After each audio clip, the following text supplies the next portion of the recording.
O exército israelense assumiu o controle de toda a fronteira entre a faixa de Gaza e também o Egito. Os militares disseram ter encontrado túneis que teriam sido usados pelo Hamas para a entrada de armas no território palestino.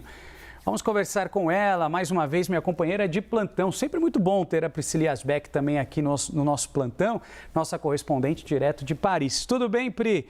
Conte-me mais a respeito dessa história. Enfim, agora acusações que continuam de um lado, de outro, Hamas, Israel, o que a gente tem de notícias? Bom dia, seja bem-vindo ao Live.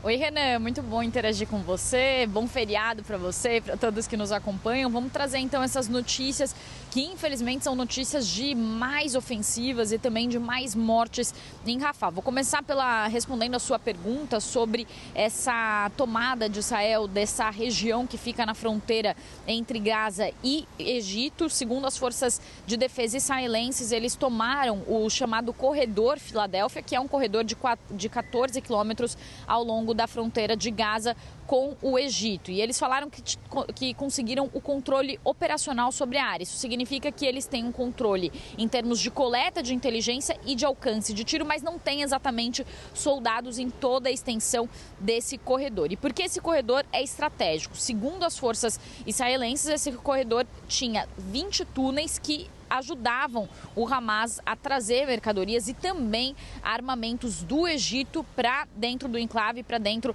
da faixa de Gaza. O Egito já se manifestou sobre essas alegações das forças de defesa israelenses e disse que não existem túneis que ligam o país a Gaza, isso por meio de comunicados que foram divulgados por meio da TV estatal egípcia, e também uma fonte que é próxima às altas autoridades do governo egípcio disse que essas mentiras indicam a dimensão da crise que o governo israelense enfrenta, e eles também falaram que, com o lado israelense, sobre as alegações de existência de túneis, falaram que não há comunicação, na verdade, sobre esse assunto entre o Egito e também os israelenses em relação a isso. Bom, além disso, também os ataques continuam na faixa de Gaza, como eu vinha falando, essas ofensivas nessa região que fica no sul do enclave, uma região que recebeu cerca de metade da população da faixa de Gaza, de 2.300.000 habitantes, então cerca de 1,5 milhão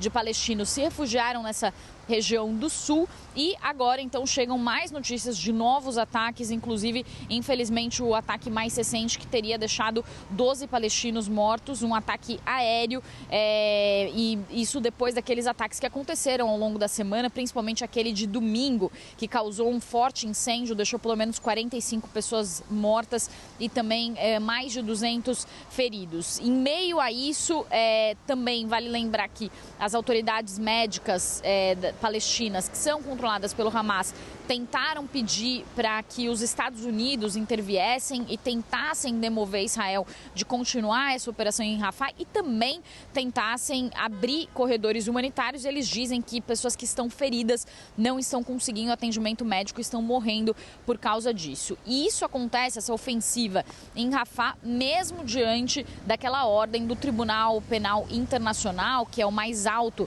tribunal da ONU, que ordenou que Israel deixasse Rafah por causa do risco sobre os palestinos, por causa dos riscos sobre os civis. Israel alega que está fazendo essa operação em Rafah para conseguir encontrar e também atingir altos comandantes do Hamas, mas potências ocidentais alertam que essas operações estão causando a morte de muitos civis, de dezenas de civis, e pedem para que Israel interrompa essa ofensiva. Os Estados Unidos, que são os principais aliados de Israel, eles já falaram anteriormente, inclusive o próprio presidente Joe Biden, que a ofensiva em Rafah, entrar nessa região do sul da faixa de Gaza, seria cruzar uma linha vermelha. Biden disse isso durante uma entrevista, inclusive, à CNN, quando ele foi questionado sobre uma possível ofensiva em Rafah, mas desde que as ofensivas começaram, os Estados Unidos se negam a dizer que essa é uma operação que está acontecendo de fato em Rafah, uma operação de larga escala e que está matando civis. Eles se manifestaram por meio da Casa Branca, também no Conselho de Segurança da ONU, e falaram que Israel deve se preocupar e ter uma preocupação para proteger civis, mas eles não enxergam, então, então esses ataques, essa ofensiva como uma grande operação, a grande operação que Israel vinha falando que faria no enclave. Eu volto com você, Renan. Priscila Asbeck trazendo informações para a gente da chuvosa capital francesa. Vai se abrigar, hein, minha amiga, que está chovendo forte agora, hein?